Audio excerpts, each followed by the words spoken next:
بسم اللہ الرحمن الرحیم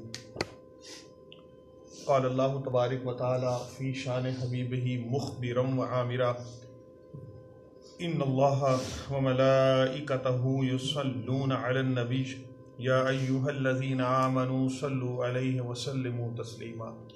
تمام احباب درود پاک پڑھیں۔ الصلاۃ والسلام علیک یا سیدی یا رسول اللہ وعلی آلک واصحابک یا سیدی یا حبیب اللہ۔ الصلاۃ والسلام علیک یا سیدی یا نور اللہ وعلی آلک واصحابک یا سیدی یا رحمت للعالمین۔ مولانا صلی وسلم دائما ابدا علی حبیبک خیر الخلق کلہم۔ آج ہم سورۃ آل عمران کا 17واں رکوع انشاءاللہ العزیز پڑھیں گے۔ اللہ تعالیٰ سے دعا ہے اللہ تعالیٰ ہمیں اس کو صحیح طرح سے سمجھنے کی اور پھر اس پر عمل کرنے کی توفیق عطا فرمائے۔ ارشاد ربانی ہے یا ایہا الذین آمنوا لا تکونوا کالذین کفروا وقالوا لاخوانہم اذا ضربوا فی الارض او كانوا غزا لو كانوا عندنا ما ماتوا وما قتلوا ليجعل الله ذلك حسرة في قلوبهم والله يحيي ويميت والله بما تعملون بصير۔ اور اے ایمان والو ان لوگوں جیسے نہ ہو جانا جو کفر کرتے ہیں، اور ان کے بھائی جب اللہ کی راہ میں سفر کریں اور مر جائیں یا جہاد کو نکلیں تو مارے جائیں تو ان کی نسبت کہتے ہیں کہ اگر وہ ہمارے پاس رہتے تو نہ مرتے اور نہ مارے جاتے۔ ان باتوں سے مقصود یہ ہے کہ اللہ ان کے لوگوں کے دلوں میں افسوس پیدا کرے، حسرت پیدا کرے۔ اور زندگی اور موت تو اللہ ہی کے ہاتھ میں ہے اور اللہ تمہارے سب کاموں کو دیکھ رہا ہے۔ اس آیت مقدسہ کا شان نزول بھی غزوہ احد میں جو مجاہدین اسلام شہید ہو گئے تو ان کے بہت سارے جو رشتہ دار تھے جو ابھی ایمان نہیں لے کر آئے تھے اور وہ حالت کفر میں تھے، تو انہوں نے باقی بچنے والے ساتھیوں سے اور اپنے دیگر رشتہ داروں سے ایسی باتیں کرنی شروع کر دیں کہ دیکھا وہ فلاں اللہ کی راہ میں مارا گیا، وہ اپنے آپ کو شہید کہہ رہے ہیں، حالانکہ اگر وہ ہمارے پاس رہتے، نہ قتال کرتے، نہ لڑتے تو نہ مرتے۔ اب یہ دل میں ایک حسرت جو پیدا ان کے ہو گئی نا، ایک تو یہ کہ وہ دین سے ویسے ہی دور تھے، کافر تھے، دوسرا ان کافروں کے دلوں میں اللہ تبارک و تعالیٰ نے ایک اور ایسی حسرت جگا دی کہ یہ اور اسی اذیت میں مبتلا رہیں گے، کیونکہ جو کفر پر راسخ ہو جاتا ہے اور ہدایت کی تلاش میں نہیں نکلتا وہ ایسے ہی بھٹکتا رہتا ہے۔ تو اللہ تعالیٰ نے ایک تو ان کے دلوں میں یہ حسرت بھی جگا دی کہ شاید ہم جیسے جو جہاد پہ نہیں جائے گا تو وہ بچ جائے گا۔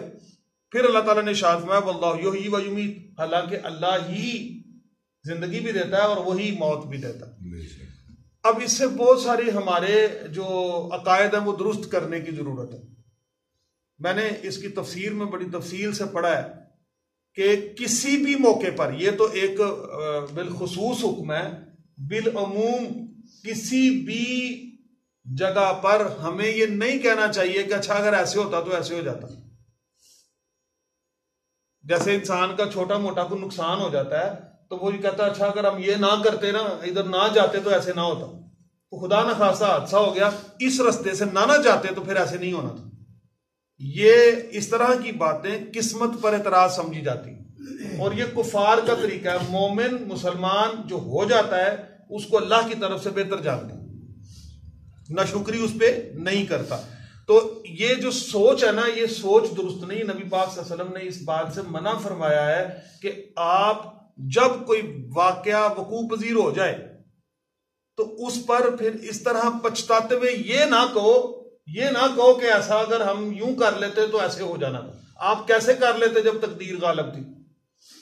تو جب قسمت کی بات ہو جائے تو پھر اس پہ ملال نہیں کرتے، اس پہ پچھتاوا نہیں کرتے، کیونکہ وہ اعتراض اللہ معاف کرے پھر اللہ کی طرف نکلتا ہے۔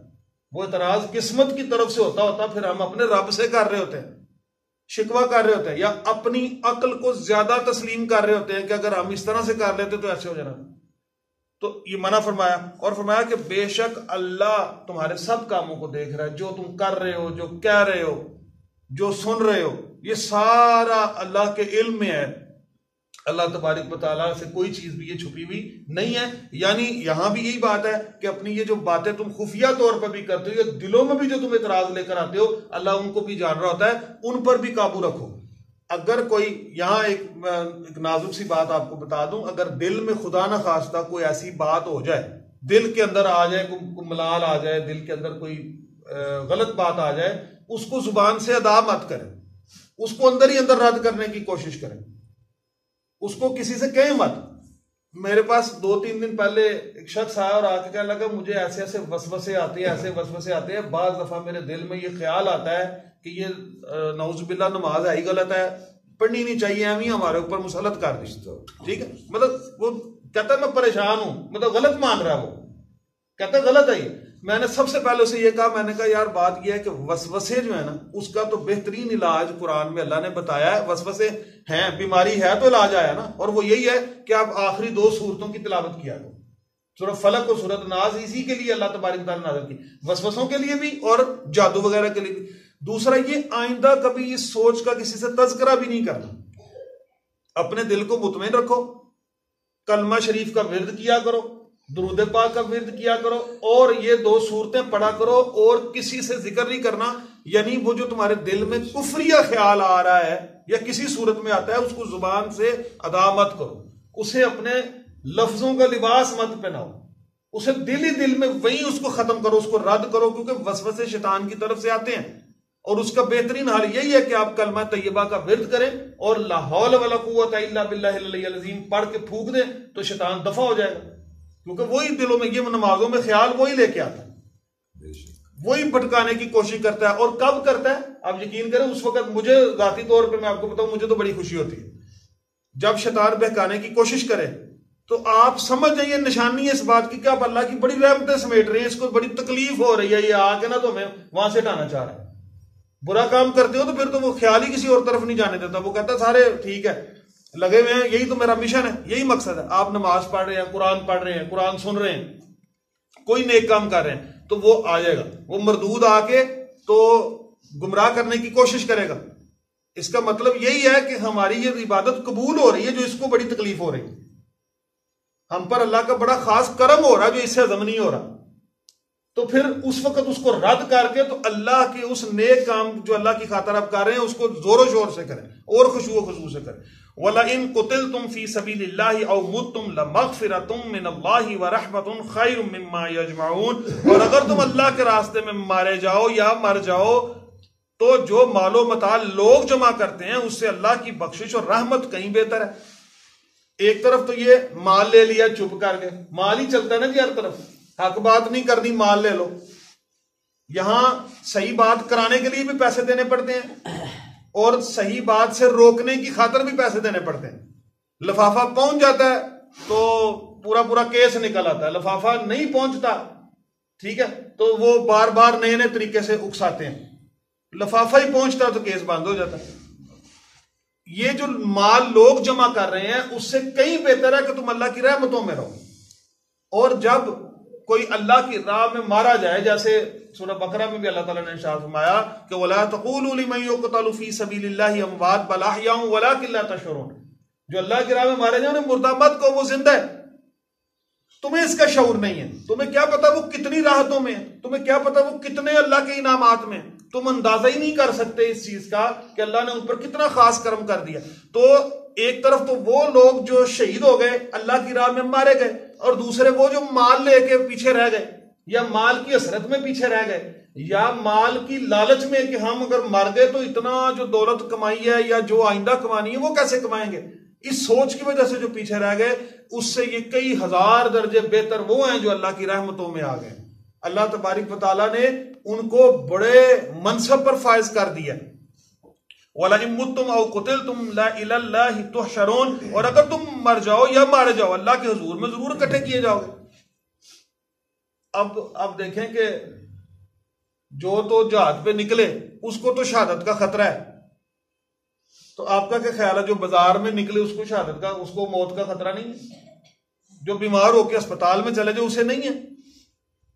موت کا کیا پتہ چلتا ہے کس وقت جو ہے وہ ایک دم سے وہ میرے ایک دوست ہیں وکیل صاحب، وہ کل مجھے بتا رہے تھے یار ہمارے ہمسائے میں ایک بڑا ٹا جوان بالکل 35-36 سال کا بندہ، تو وہ بس آیا ہے باہر سے آ کے گھر کے دروازے میں نیچے بیٹھ گیا وہیں سے وہ گر گیا، اسے پکڑتے رہ گئے. جوان بندہ وہم و گمان میں بھی نہیں. تو ایسی بے شمار آپ کو کہانیاں نظر آئیں گی، ایسی بے شمار تصویریں نظر آئیں گی کہ بس کوئی نماز پڑھتے ہوئے چلا گیا، کوئی بازار میں سفر کرتے چلا گیا. یہ تو سانسوں کا تانا بانا ہے، جدھر گنتی پوری ادھر اسرائیل علیہ السلام نے آ کے تو وہ منکا نکال لینا، وہیں سے وہ سارے آپ کے معاملات ختم ہو جائیں گے. تو بات یہ ہے کہ ایسے کون سا ہم زندگی بچا سکتے ہیں، ایسے کون سا موت سے بھاگ سکتے ہیں کہ اللہ کی راہ میں نکلنے کے ڈر خوف ہے. تو یہ ساری سوچ کس کی تھی؟ منافقوں کی. یہ ساری سوچ، کافر تو ہمارے مخالف تھے نا، منافق تھے جو ساتھ رہتے ہوئے بھی ڈرتے تھے. وہ ساتھ ہوتے ہوئے بھی جہاں زندگی دینے کی بات آتی تھی، جان دینے کی بات آتی یا مشکل کام آتا تو ادھر بھاگ جاتے تھے. اللہ تعالیٰ نے فرمایا کہ تم اگر اللہ کی راہ میں مارے جاؤ یا تم واپس بچ جاؤ، پہلے تو کسی اور وجہ سے تم دنیا سے جاؤ، تو کیا تم نے پھر اکٹھے نہیں ہونا؟ کیا پھر جمع نہیں ہونا؟ کیا پھر میرے حضور نہیں آنا؟ بات تو ساری ختم وہی ہونی ہے کہ اکٹھے سارے ادھر ہی ہو جاؤ گے. فَبِمَا رَحْمَةٍ مِّنَ اللَّهِ لِنتَ لَهُمْ وَلَوْ كُنْتَ فَظًّا غَلِيظَ الْقَلْبِ لَانفَضُّوا مِنْ حَوْلِكَ فَاعْفُ عَنْهُمْ وَاسْتَغْفِرْ لَهُمْ وَشَاوِرْهُمْ فِي الْأَمْرِ فَإِذَا عَزَمْتَ فَتَوَكَّلْ عَلَى اللَّهِ إِنَّ اللَّهَ يُحِبُّ الْمُتَوَكِّلِينَ. اور اے نبی صلی اللہ علیہ وآلہ وسلم، اللہ کی مہربانی سے آپ کی سخت مزاج ان لوگوں کے لیے نرم واقع ہوئی. اگر آپ سخت دل ہوتے، سخت مزاج ہوتے تو یہ آپ کے پاس سے بھاگ جاتے. ان کو معاف فرما دیں اور ان کے لیے مغفرت مانگیں اور اپنے کاموں میں ان سے مشورہ لے لیا کریں. اور جب کسی کام کا آپ ارادہ کر لیں تو اللہ پر بھروسہ کریں، بے شک اللہ بھروسہ کرنے والوں کو دوست رکھتا ہے. اب یہ وہ معافی تھی غزوہ احد میں جو چلے گئے تھے چھوڑ کے کسی وجہ سے، اور وجہ ایک ہی تھی. وہ وجہ ایک تھی، وہ یہ تھی کہ جب یہ بات پھیل گئی نا کہ نبی پاک صلی اللہ علیہ وسلم شہید کر دیے گئے ہیں، تو اس وقت صحابہ سے برداشت نہیں ہوا. اس وقت پھر دل ٹوٹ گئے. ظاہر ہے ایک نبی پاک صلی اللہ علیہ وسلم کی ذات اقدس جو کل ایمان جن کی وجہ سے پورا ہوتا ہے، ہمارا ایمان مکمل ہی ان کی محبت کی وجہ سے ہوتا ہے. تو یہ جو جوش تھا، جو جذبہ تھا، جو اطاعت اور فرما برداری تھی، وہ ساری کی ساری نبی پاک صلی اللہ علیہ وسلم کے وجہ سے تھی، آپ صلی اللہ علیہ وسلم کی محبت میں تھی. تو اللہ کو بھی پہچانا تھا تو نبی صلی اللہ علیہ وسلم کی وجہ سے، ان کے کہنے کی وجہ سے پہچانا تھا نا، ورنہ وہ تو کئی خداؤں کو پوجنے والے لوگ تھے. تو جب نبی پاک صلی اللہ علیہ وسلم کی شہادت کی خبر پھیلی تو صحابہ میں سے بہت سارے لوگ بددل ہو گئے. اس میں کچھ ظاہر منافقین تو ویسے بھی شامل تھے، وہ تو ویسے ہی بھاگ گئے. تو صحابہ اکرام نے ہتھیار ڈال دیے. انہوں نے کہا کہ جب نبی پاک صلی اللہ علیہ وسلم نہیں رہے دنیا میں تو ہم کن کی خاطر لڑیں گے، کیا کریں گے؟ یعنی اس وقت کی کیفیت یہ تھی. تو نبی پاک صلی اللہ علیہ وسلم ان سے ناراض بھی بعد میں یقیناً ہوئے. پھر اللہ تعالیٰ نے بھی ان کو معاف کر دیا اور نبی پاک صلی اللہ علیہ وسلم نے فرمایا کہ آپ نے جو ان سے نرمی اختیار کی، کیونکہ آقا کریم صلی اللہ علیہ وسلم تو سب سے بہترین اخلاق والے تھے، آپ نے جو نرمی اختیار کی تو اس کی وجہ سے ان کے دلوں میں بھی پشیمانی پیدا ہوئی. اب یہاں سے بھی ہمیں ایک مسئلہ ملتا ہے، جب کسی کی تربیت کرنی ہو، کسی کو سکھانا ہو نا، تو اس سے ناراض ایک خاص حد تک ہوا جا سکتا ہے. اس کے بعد جب آپ اس کو پھر نرمی سے اپنے پاس بلائیں گے، اس کو سکھائیں گے، سمجھائیں گے، تو وہ پہلے سے بہتر ہو جائے گا. ہم فوری طور پہ نا بڑے سخت قسم کے فتوے جاری کر دیتے ہیں، فوری طور پہ ان کو بالکل ہی اپنے سے دور کر دیتے ہیں، بات کرنا گوارا نہیں کرتے. جیسے میں بہت سارے اختلافی مسائل میں بھی کہتا ہوں کہ جب بیٹھ کے بات کریں گے تو کوئی مسئلے کا حل بھی نکلے گا، اور غور و فکر کرنے سے پتہ چلتا.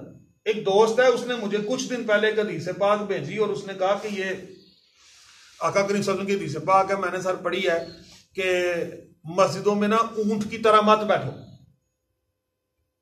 اچھا، اب اس کی جو وضاحت ہو رہی تھی وہ یہ ہو رہی تھی کہ سجدے میں جاتے ہوئے تو پہلے ہاتھ رکھ لیں، گھٹنے بعد پہ رکھیں. ابھی میں نے وہ حدیث پڑھی نہیں ہے، یہ حدیث کہاں لکھی ہوئی، لیکن وہ تشریح اس کی بیان کر رہے ہیں. میں نے یہ والی حدیث مبارکہ ابھی تک نہیں پڑھی کہ گھٹنے بعد میں لگیں سجدہ کرتے ہوئے، ہاتھ پہلے لگا لیں. ٹھیک ہے، تو بہرحال انہوں نے اونٹ والی بات کی. میں جو اصل میں بات کرنا چاہ رہا ہوں وہ مقصد کچھ اور ہے کہ اس کا مطلب یہ ہے کہ گھٹنے بعد میں رکھیں، یہ اونٹوں کی طرح نہ بیٹھ جائیں. جب میں نے وہ حدیث پاک اونٹ والی پڑھی کہ اونٹوں کی طرح مت بیٹھ جائے، اس حدیث میں صرف اتنا ہی متن. اس کے بعد جو حدیث میں اس کی تفسیر آئی نا وہ یہ تھی کہ اونٹوں کی طرح مت بیٹھ جائیں کا مطلب یہ ہے کہ مسجد میں اپنی جگہ مقرر نہ کریں. معنی میں کتنا فرق آ گیا. اونٹوں کی طرح مت بیٹھیں کہ مسجد میں جگہ مقرر نہ کر دیں، یعنی جہاں جگہ ملے وہاں بیٹھ جائیں. اور دوسرا ذرا اپنے آپ کو تھوڑا سا اکٹھا کر کے بیٹھیں، ایسا نہ ہو کہ ایسی اس طرح بیٹھ جائیں کہ آپ 2 بندوں کی جگہ لے بیٹھیں. تو ایک تو یہ ذرا ادب کے بھی خلاف ہے. تو اس میں آداب مسجد بھی سکھائے گئے، تعظیم بھی بتائی گئی، ٹھیک ہے، اور طریقہ کار بھی بتایا کہ سمٹ کے بیٹھیں، اور دوسرا جگہ بھی مقرر اپنے لیے نہ کریں. اور ایسا ہوتا ہے بعض بزرگ حضرات ہی خاص طور پہ نا، انہوں نے ایک کونا یا ایک جگہ ایسی مختص کر لی ہوتی ہے، وہ وہیں آ کے بیٹھتے ہیں، اور ادھر اگر کوئی بیٹھ جائے تو اس کو اٹھا بھی دیتے ہیں کہ یہ کرسی میری ہے، یہ جگہ میری ہے. تو مطلب اسے منع کیا گیا، ایسے نہیں کرنا چاہیے. جہاں جگہ ملے مسجد میں وہاں بیٹھ جائیں. ایک صف میں کھڑے ہو گئے محمود و ایاز، نہ کوئی بندہ رہا نہ کوئی بندہ نوا، یہ اللہ کی بارگاہ ہے. یہاں کسی کی اجارہ داری اور ٹھیکے داری نہیں چلتی. یہاں کوئی بادشاہ نہیں ہے، بادشاہ اور اس کا غلام ایک ہی صف میں کھڑے ہو کے کندھے سے کندھا ملا کے کھڑے ہوں گے اللہ کی بارگاہ میں. یہاں کوئی بادشاہت والا چکر نہیں ہے. تو یہ چیز ہے کہ اس چیز کو تحقیق کر کے سمجھنا چاہیے کہ اصل میں بات کیا ہے. تو مسئلہ حل ہو. تو میں نے اسی کی بات بتائی، کہنے لگا ہاں بالکل صحیح ہے، ٹھیک ہو گیا. میرے ذہن میں یہ آ رہا تھا، آپ نے چلے اچھا کی وضاحت کر دی. تو جب ہم اس کو پڑھیں گے، سیکھیں گے، سمجھیں گے تو پھر ہمیں اس پر عمل کرنا بھی آسان ہو جائے گا. تو فرمایا کہ آپ ایک مشورہ بھی کر لیا کریں ان سے. اب صحابہ سے مشورہ نبی پاک صلی اللہ علیہ وسلم فرماتے تھے، حالانکہ آپ کو تو اللہ تبارک تعالیٰ کی ذات نے براہ راست وحی کے ذریعے آپ کو تعلیم فرمانی ہوتی تھی، لیکن مشورہ سنت قرار پایا. یہ ہم سب کے لیے بھی ہے. جب ہم کوئی کام کرنے لگیں تو اپنے مخلص دوستوں کے ساتھ، ساتھیوں کے ساتھ مشورہ ضرور کریں. مشورے سے برکت ہوتی. جو دماغ ہمارا نہیں سوچ رہا وہ کوئی اور دماغ سوچ لے گا، ہم کسی اور اچھے نتیجے پر پہنچ سکتے ہیں. تو لہذا مل کے مشاورت کے ذریعے سے کام ہو جانا چاہیے. اور جب ارادہ کریں کسی کام کا تو اس ارادے پہ ایک تو یہ یاد رکھیں، جب کوئی بات کریں تو ضرور کہا کریں انشاءاللہ، میرے اللہ نے چاہا تو ضرور. اس سے اللہ کی رحمت اور برکت اس کام میں ساتھ ہو جاتی ہے. اور اگر ہم انشاءاللہ کے بغیر کہیں گے نا تو وہ ساری بات ہمارے ساتھ ہی منسوب ہے. اچھا میں کروں گا، میں کیسے کر سکتا ہوں، وہ بات بڑی خطرناک ہو جائے گی. انشاءاللہ اللہ نے چاہا تو ضرور ہوگا. ابھی بھی ہم یہاں سے ہمارا یہ عقیدہ اور ایمان ہے، انشاءاللہ اللہ نے چاہا تو ادھر سے اٹھ کے گھر پہنچیں گے انشاءاللہ. ٹھیک ہے. تو اس لیے جب کوئی ارادہ کریں اللہ کی ذات پہ بھروسہ کریں، اور اللہ تبارک و تعالی کی طرف ہی ساری طاقتیں اور ساری جو نتیجے ہیں وہ منسوب کر لیں کہ میرے اللہ نے جیسا چاہا ویسا ہوگا. میرا کام تو صرف راہ راست پر رہ کر کوشش کرنا. اور پھر فرمایا ان اللہ یحب المتوکلین، اور اللہ محبت کرتا ہے بھروسہ کرنے والوں سے. آپ دیکھیں ہمیں بہت سارے لوگ ایسے ملتے ہیں. تو ہمارے ایک دوست ہیں، بھائی ہیں، ڈرائیور ہیں، تو وہ اس بات پہ بڑا خوش ہوتے تھے. وہ کہتے ہیں مالک میرے پہ بڑا یقین کرتا ہے، مالک یقین کرتا ہے. میں اسے شام کو جا کے جو دیتا ہوں نا اس نے چپ کر کے رکھ لینا، اس نے کبھی صاحب نہیں پوچھنا کیونکہ اسے پتا ہے میں بندہ نہیں ہوں. مزیداری کی بات ہے. اچھا پھر، اور واقعی صحیح بات ہے، اس کو کسی بندے نے زیادہ پیسوں کی آفر کی، میرے سامنے کی. اسے کہا کہ تو ہماری گاڑی چلایا کر تو جتنے تو لیتا اسے زیادہ دیں گے. انہوں نے کہا میں خوش ادھر اتنا میں نہیں چھوڑ کے جاتا، مجھے زیادہ پیسے نہیں چاہیے. وہ اعتبار جو مالک میرے پہ کرتا ہے وہ اعتبار اس نے بنایا ہے، یعنی مالک اس سے محبت کر رہا ہے. تو وہ کہتا ہے میں نے جانے نہیں کہیں. وہ یہ بڑے فخر کی بات ہوتی ہے کہ انسان جس کے پاس ہو نا وہ بندہ اس پہ اتنا اعتبار کرے. تو یہ چھوٹی بات ہے. اللہ پہ آپ بھروسہ کر کے سارے کام اللہ کی طرف منسوب کر کے اللہ کے آپ فضل کے ذمہ لگا دیں تو پھر آپ دیکھیں اللہ ایسے لوگوں سے محبت کرتا ہے کہ جو اس پر یقین رکھتے ہیں اور اس پر بھروسہ رکھتے ہیں. اور ہے تو سب کچھ اللہ کا ہی. تو ہم کوئی کام کرنے سے پہلے کوئی کام بھی کریں تو ہم یہ کہہ دیں کہ اللہ تیرے آسرے پہ کر رہا ہوں، تیرے بھروسے پہ کر. کیا جاتا ہے ہمارا، بلکہ آپ کی کامیابی کے 100% چانس بن جاتے ہیں. آپ صرف اللہ کی طرف منسوب کر دیں اس کام کو کہ اللہ یہ تیری رضا کی خاطر کرنے لگا ہوں، اور اللہ تو نے اس کو توڑ چڑھانا ہے، میری کیا اوقات، میری کیا صحت میں کر سکوں. تو بس پھر دیکھیں کس طرح ہمارے نیارے ہوتے ہیں. یہ چھوٹے چھوٹے کام ہیں زندگی میں جو ہمارے عقیدے اور ہماری سوچ کو درست کرنے والے ہیں.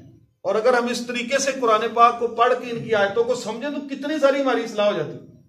اور ہم یہ سارے کام کہیں نہ کہیں چھوڑ رہے ہوتے ہیں, کسی نہ کسی وجہ سے نہیں ذہن میں آ رہے ہوتے. تو جب ہم اپنا پکی عادت یہ بنا لیں کہ جو کام کرنا ہے بس اللہ تیرے آسرے پہ کر, تیرے بھروسے پہ کر, تو مددگار ہے, تو مدد نہیں کرے گا تو یہ ساری دنیا مل کے میری مدد نہیں کر سکتی. ان ينصركم الله فلا غالب لكم وان يخذلكم فمن ذا الذي ينصركم من بعده وعلى الله فليتوكل المؤمنون. اگر اللہ تمہارا مددگار ہے تو تم پر کوئی غالب نہیں آ سکتا. چلیں جی, کوئی بندہ بھی غالب نہیں آ سکتا, تم سے جیت نہیں سکتا. اور اگر وہ تمہیں چھوڑ دے تو پھر کون ہے جو تمہاری مدد کرے گا؟ پھر کوئی مدد کر نہیں سکتا. اور مومنوں کو چاہیے کہ اللہ ہی پر بھروسہ رکھے, اللہ کی ذات پر صرف بھروسہ رکھنا چاہیے. یہ دیکھیں نا توحید کتنی مزے کی توحید ہے. یہ وحدانیت, سب کی محبت رکھیں, سب کا احترام رکھیں, سب کا ادب کریں, ساری پاک ہستیوں کا ادب کرنا ہے. لیکن جو اصل میں مدد اور بھروسہ ہے وہ صرف اللہ کی ذات پر. اور پھر اس کے بعد اللہ تعالیٰ جیسے جس کو عنایت فرمائے, جس پر بھی اللہ تبارک و تعالیٰ جس کو اجازت دے دے, جیسے حافظ قرآن اگر بعمل حافظ قرآن ہوں گے وہ 10 بندوں کی شفاعت کر سکتے ہیں, تو وہ پھر وہ بھی اللہ کے فضل سے ہی ہے نا, اللہ نے ہی ان کو یہ اعزاز بخشا ہے. تو یہ جو کچھ بھی ہے مدد, جو کچھ بھی ہے رحمت اور فضل, یہ اللہ تبارک و تعالیٰ کے اذن سے ہی ہے. اگر ماں باپ بھی کتنی محبت سے بچے کو پالتے ہیں, وہ محبت بھی تو اللہ نے دل میں ڈالی. کیا ایسے نہیں ہیں جو اپنے ہاتھوں سے اولادیں مار دیتے ہیں؟ ہے نا اس دنیا میں. کیا ایسی اولادیں نہیں جو ماں باپ کو مار رہی ہیں؟ ابھی پچھلے دنوں ایک لڑکے کی وہ منحوس کی تصویر دیکھ رہا تھا, اللہ غرق کرے اس کو, میں کیا اس کے لیے دعا بھی کروں جس نے اپنے ہاتھوں سے اپنی ماں کو قتل کیا. وجہ کوئی بھی ہو جی, کوئی بھی وجہ ہو, تھی تو وہ مسلمان, وہ کافرہ تھوڑی تھی وہ. تو آج ایسی اولادیں بھی استغفر اللہ ثم استغفر اللہ, جو والدین کو قتل کر رہی ہیں. اور والدین بھی ایسے ہیں جو اولادوں کو مار رہے ہیں. کچھ پیدا ہوتے ہی مار دیتے ہیں, کچھ پیدا ہونے سے پہلے مار رہے ہیں, کچھ بعد میں جگیر جائیدادوں کے چکروں میں مار رہے ہیں. تو یہ رحمتیں اللہ تعالیٰ کی ہیں. دل میں جو محبت ڈالتا ہے تو ماں باپ بھی بچوں کو پالتے ہیں. اگر کوئی کسی کا ساتھ دیتا ہے تو وہ سب اللہ تبارک و تعالیٰ کی طرف سے دی ہوئی محبت کی وجہ سے ہے. وہ محبت ذرا ممتا نکل جائے ماں کے دل سے, ماں پوچھے بھی نہ. اور دیکھیں نا قیامت والے دن جب نفسا نفسی کا عالم ہونا تو کب کس نے کس کو نیکیاں دینی؟ اولاد نے ماں باپ کو نہیں پوچھنا, ماں باپ نے اولاد کو نہیں پوچھنا, منہ چھپاتے پھرنا ہے کہ میرا باپ نیکی نہ مان لے, میں کہاں سے دوں گا. وہ اس وقت وہ عالم ظاہر ہوگا, اس وقت وہ چیز نکل گئی ہے نا دل سے. تو دیکھیں پھر انسان کس طرح کا ہو گیا. تو یہ ساری محبتیں جو ہم ایک دوسرے کے ساتھ کرتے ہیں, یہ اللہ کی طرف سے عطا کردہ محبتیں, ورنہ کون کس سے محبت بھی کرے, کون کس کا خیال رکھے گا, کون کس کو پالے گا. وما كان لنبي ان يغل ومن يغل يأتي بما غل يوم القيامة ثم توفى كل نفس ما كسبت وهم لا يظلمون. اور کبھی نہیں ہو سکتا کہ نبی پاک صلی اللہ علیہ وسلم خیانت کریں, اور خیانت کرنے والوں کو قیامت کے دن خیانت کی ہوئی چیز اللہ کے روبرو حاضر کرنی ہوگی. پھر ہر شخص کو اس کے اعمال کا پورا پورا بدلہ دیا جائے گا اور بے انصافی نہیں کی جائے گی. نبی پاک صلی اللہ علیہ وسلم کے غلام تھے اور وہ آقا کریم صلی اللہ علیہ وسلم کا سامان کھول رہے تھے. یہ ذرا حدیث بڑی غور سے سنیے گا, مسلم شریف کی حدیث. نبی پاک صلی اللہ علیہ وسلم کے خدمتگار, نبی پاک صلی اللہ علیہ وسلم کے غلام, اور آپ صلی اللہ علیہ وسلم کا سامان کھول رہے تھے تو اس دوران میں تیر لگ گیا. تو صحابہ کرام نے کہا کہ وہ شہید ہو گئے ہیں. تو نبی پاک صلی اللہ علیہ وسلم نے فرمایا نہیں, میں اس کو جہنم میں دیکھ رہا ہوں. استغفر اللہ استغفر اللہ. اور وجہ بھی فرمائی. کہا وجہ یہ کہ اس نے ایک دفعہ بیت المال سے چادر چرائی تھی, بیت المال سے ایک چادر چرائی. یہ سننا تھا کہ صحابہ کانپنا شروع ہو گئے. ایک صحابی لے آئے بوٹ کے جوتوں کے تسمے لے کے آئے, یا رسول صلی اللہ علیہ وسلم میں نے بیت المال سے ایک دفعہ یہ لیا تھا. فرمایا یہ بھی آگ کے ہی ہیں, یعنی اچھا ہوا واپس لے آئے. تو بعض لوگوں نے یہ خیال کیا تھا, غزوہ بدر میں بھی نا ایک سرخ چادر چوری ہو گئی, تو اس میں بھی بعض لوگوں نے یہ خیال کیا, بعض کے دل میں یہ خیال آ گیا کہ نبی صلی اللہ علیہ وسلم نے تو نہیں رکھ لی, نعوذ باللہ آقا کریم صلی اللہ علیہ وسلم نے رکھ لی. تو یہ پھر آیت نازل ہوئی خیانت نہیں کرتے میرا نبی پاک. اور دوسری بات یہ فرمائی کہ بعض کو مال غنیمت میں سے آپ صلی اللہ علیہ وسلم زیادہ حصہ دیتے تھے اور بعض کو کم دیتے تھے. اس میں بڑی حکمتیں تھیں، وہ پھر بڑی طویل بات ہو جائے گی. کچھ صحابی ظاہر ہے کچھ غریب ہی اتنے تھے کہ ان کو تھوڑا زیادہ ہی ملنا چاہیے تھا. کچھ کا ایمان مضبوط اس سے ہوتا کہ اور شوق پیدا ہوتا، اور کچھ ایسے تھے جن کو مال کی پرواہ ہی نہیں تھی، تو کچھ کو کم دیتے تھے، کچھ کو آپ صلی اللہ علیہ وسلم نے زیادہ بھی عطا فرما دیا. تو کسی دیکھنے والے نے کہا یہ انصاف بے انصافی ہو رہی، نعوذ باللہ استغفر اللہ. اللہ تعالیٰ نے فرمایا نبی پاک صلی اللہ علیہ وسلم نہیں نا انصافی کر سکتے کسی کے ساتھ. رد کر دیا ہر قسم کے اس وسوسے کا اور اس سوچ کا کہ میرے آقا کریم صلی اللہ علیہ وسلم کسی صورت بھی جو ہے نا وہ عدل سے نہیں ہٹ سکتے، کسی صورت بھی انصاف سے نہیں ہٹ سکتے اور خیانت نہیں کر سکتے. اور پھر یہ عمومی طور پہ حکم، جس نے خیانت کی وہ خیانت والا مال لے کے قیامت والے دن حاضر ہوگا. کیا کر لینا؟ اللہ سے میرا خیال ہے ہمیں بیٹھے بیٹھے توبہ کرنی چاہیے. زندگی میں کہیں کوئی کوتاہی ہوئی ہے، کہیں کوئی زیادتی ہوئی ہے، کہیں کوئی مال کا ہیر پھیر ہوا ہے، تو اللہ تعالیٰ ہم سب کو معاف کر دے. یا اللہ ہمیں تو یاد بھی نہیں کہاں سے کیا کیا لے کے کس کس کو واپس کریں گے، تو معاف کر دے. اور آئندہ ہم تجھ سے صدقے دل سے توبہ کرتے ہیں کہ اس بارے میں بڑی احتیاط سے کام لیں گے، آئندہ کبھی کوئی چیز ادھر کی ادھر نہیں کریں گے. بڑا نازک معاملہ ہے. یقین کریں نبی پاک صلی اللہ علیہ وسلم کا غلام ہو، خدمتگار ہو، اور آقا کریم صلی اللہ علیہ وسلم نے فرمایا کہ نہیں اس کو شہید مت کہو، اس کو شہید مت کہو، اس نے مال غنیمت میں سے ایک چادر چرائی تھی، میں اسے جہنم میں دیکھ رہا ہوں، استغفر اللہ. تو یہاں پورا پورا ملک لوٹ کے کھا گئے تو شہید لگایا ہوا نام کے ساتھ. ادھر پورا پورا ملک لوٹ کے کھا گئے، سوئٹزرلینڈ کے بینک بھرے ہوئے ہیں پیسوں سے، لندن کے پیسے جو ہے بینک بھرے ہوئے ہیں، اور اندازہ کریں جی یہاں شہید ہے جمہوریت، شہید فلان شہید فلان شہید فلان شہید. ادھر نبی صلی اللہ علیہ وسلم کے غلام کو آقا صلی اللہ علیہ وسلم فرما رہے اس کو شہید مت کہو، مال غنیمت سے ایک چادر لی ہوئی ہے. استغفر اللہ استغفر اللہ. میں نے اس لیے کہا تھا یہ بڑی نازک حدیث ہے، پاک ہے، صحیح مسلم شریف کی حدیث ہے. تو اس پہ ہمیں اپنے اوپر بڑا ذرا تھوڑا سا غور کرنا چاہیے، بلکہ اپنے آپ کو میں کہتا ہوں ایسے گریبان سے پکڑ کے کٹہرے میں کھڑا کر لینا چاہیے اور اپنی اصلاح کریں تاکہ ہم اس عذاب سے بچ سکیں. استغفر اللہ. آگے فرمایا جی کہ افمن اتبع رضوان اللہ کمن باء بسخط من اللہ ومأواہ جہنم وبئس المصیر. اور بھلا جو شخص اللہ کی خوشنودی کا تابع ہو وہ اس شخص کی طرح کیسے ہو سکتا ہے جو اللہ کی ناخوشی میں گرفتار ہو رہا ہے، جس کا ٹھکانہ دوزخ اور برا ٹھکانہ ہے. یعنی نیکوکار لوگ اور برے لوگ کیسے برابر ہو سکتے ہیں؟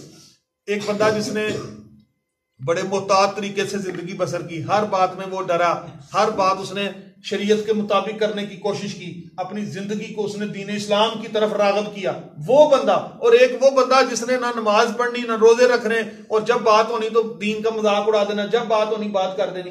ٹھیک ہے، آپ دیکھیں نا کیسے کیسے جائے لوگ بھی ہیں. بھئی اگر حکومت سے ہر دور میں اعتراض رہا ہے، کبھی آپ دیکھیں اتنے بزرگ بیٹھے ہیں ماشاءاللہ، مطلب 70 سال بھی عمریں کئیوں کی ہوں گی، مجھے آپ بتائیں کس دور میں عوام حکومت سے خوش ہوئی ہے؟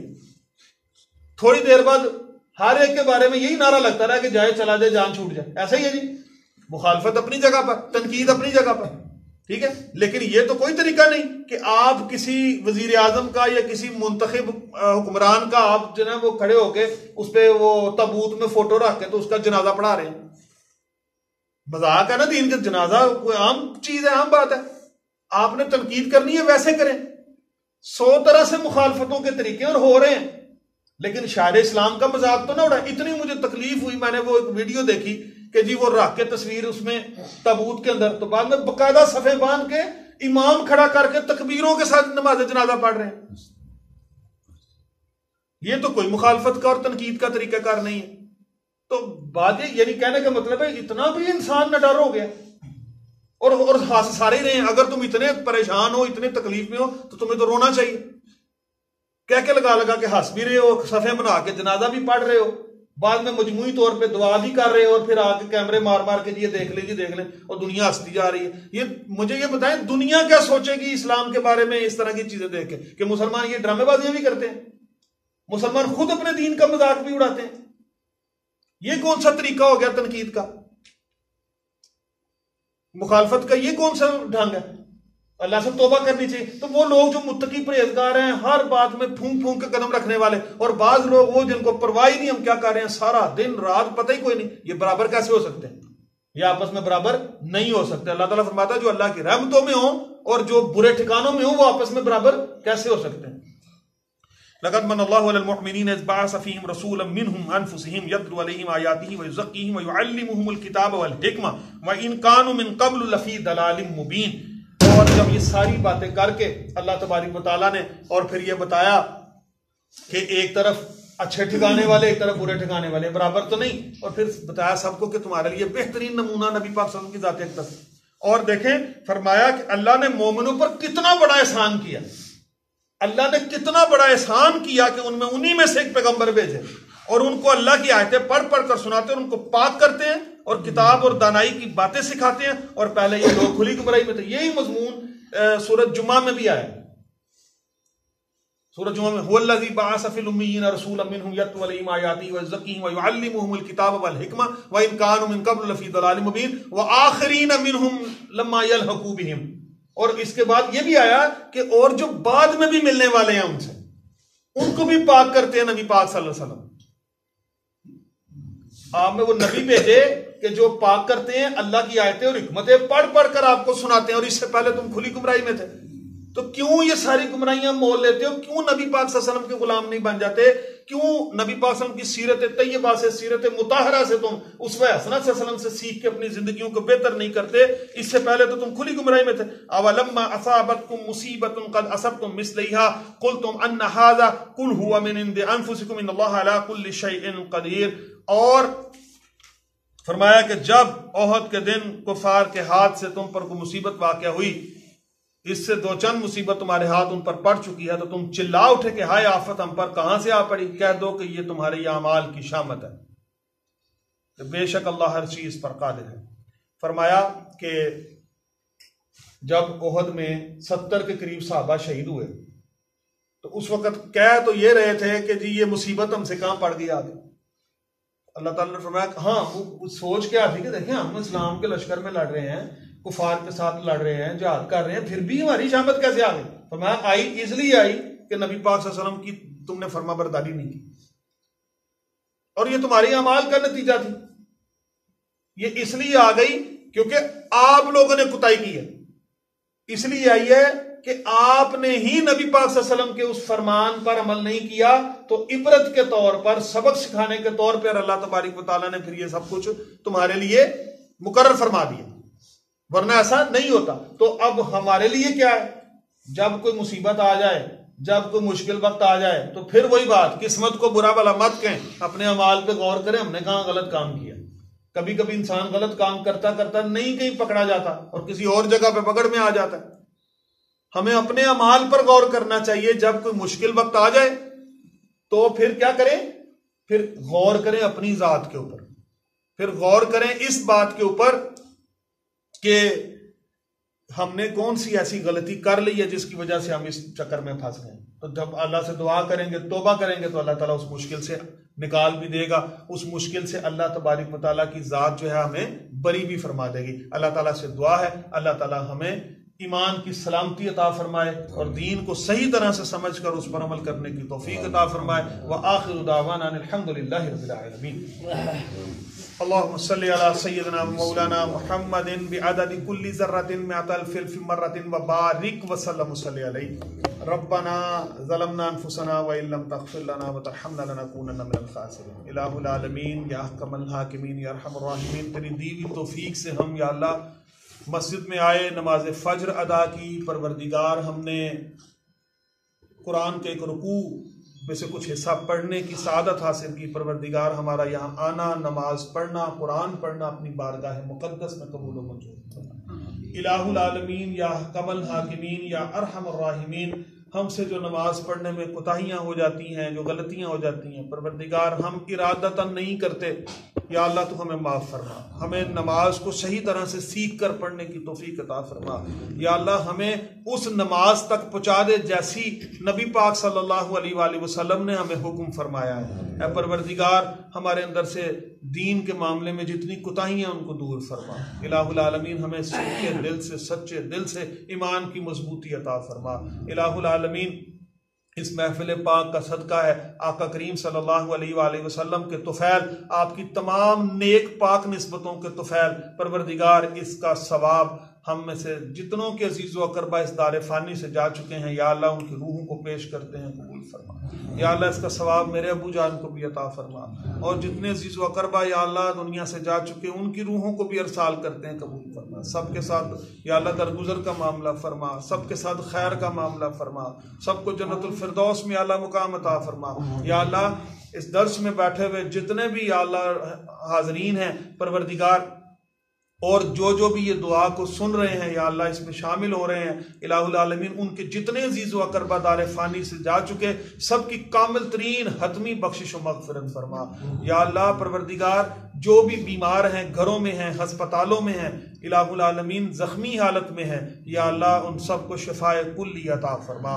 شفائے کاملہ و عاجلہ عطا فرما، الہ العالمین سب کی خیر فرما، یا اللہ سب کی خیر فرما، یا اللہ پروردگار ہمیں دین کی صحیح طرح سے سمجھ عطا فرما، الہ العالمین ہمیں بھٹکنے سے بچا لے، یا اللہ پروردگار ہمیں بھٹکنے سے بچا لے، الہ العالمین ہم پر شیطان کے جو غلبے ہیں، جو شیطان کے وسوسے ہیں، الہ العالمین ہمیں ان سے آزادی عطا فرما، ہمیں ان سے نجات عطا فرما، یا اللہ ایمان کی سلامتی عطا فرما، ہر طرح کی گندگی سے ہمیں محفوظ فرما، بندگی والی زندگی عطا فرما، ہر ذلت سے، قلت سے، علت سے ہمیں محفوظ فرما، ہر طرح کی یا اللہ بری نظر سے، حاسدین کے حسد سے، شیاطین و انسان کے شر سے یا اللہ ہمیں محفوظ فرما، پروردگار ہمیں اپنے اخلاق کو بہتر کرنے کی توفیق عطا فرما، ہمیں اپنے کردار کو بہتر کرنے کی توفیق عطا فرما، یا اللہ جو والدین اپنے اولادوں کی وجہ سے پریشان ہیں ان کی اولادوں کو ان کی آنکھوں کی ٹھنڈک بنا، جو اولادوں کی نافرمانی کی وجہ سے رنجیدہ ہیں ان کی اولادوں کو ان کا تابع فرمان بنا،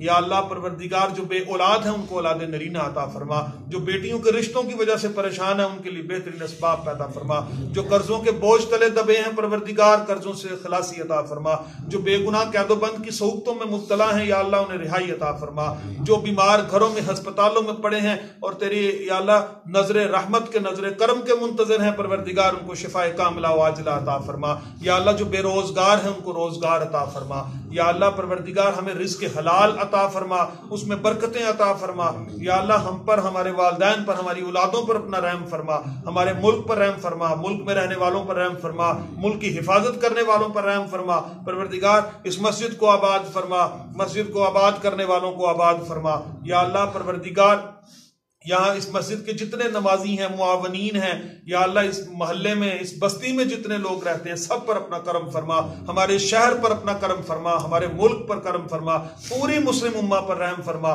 یا اللہ مسلمان جہاں جہاں پریشان حال ہیں ان کی پریشانیاں دور فرما، یا اللہ پروردگار ہمارے دوست پروفیسر عثمان صاحب ان کی والدہ بیمار ہیں، علیل ہیں، الہ العالمین ان کو شفا عطا فرما، یا اللہ ان کو شفا عطا فرما، اور بھی جتنے بھی بیمار ہیں یا اللہ سب کے نام لینا ممکن نہیں پروردگار سب کو شفا عطا فرما، یا اللہ ہمارے حال پہ رحم فرما، ہمارے دل سے کدورت، نفرت، بغض، کینہ، حسد، لالچ، چغلی اور تعصب جیسی بیماریوں کو دور فرما، یا اللہ ایمان کی محبت ہمارے دل میں پیدا فرما، یا اللہ قرآن کے نور سے ہمارے سینوں کو منور فرما، قرآن کے نور سے ہمارے سینوں کو منور فرما، ہمیں یا اللہ ظاہری اور باطنی پاکیزگی عطا فرما، ہمیں ظاہر اور باطن کی طہارت عطا فرما، یا اللہ 5 وقت کی نماز باجماعت ادا کرنے کی توفیق عطا فرما، وقت پر نماز ادا کرنے کی توفیق عطا فرما، قرآن کو پڑھ کر اس کو سمجھ کر اس پر عمل کرنے کی توفیق عطا فرما، وصلی اللہ تعالی علی رسول خیر خلقہ محمد وعلی آلہ وصحبہ اجمعین برحمتک یا ارحم الراحمین۔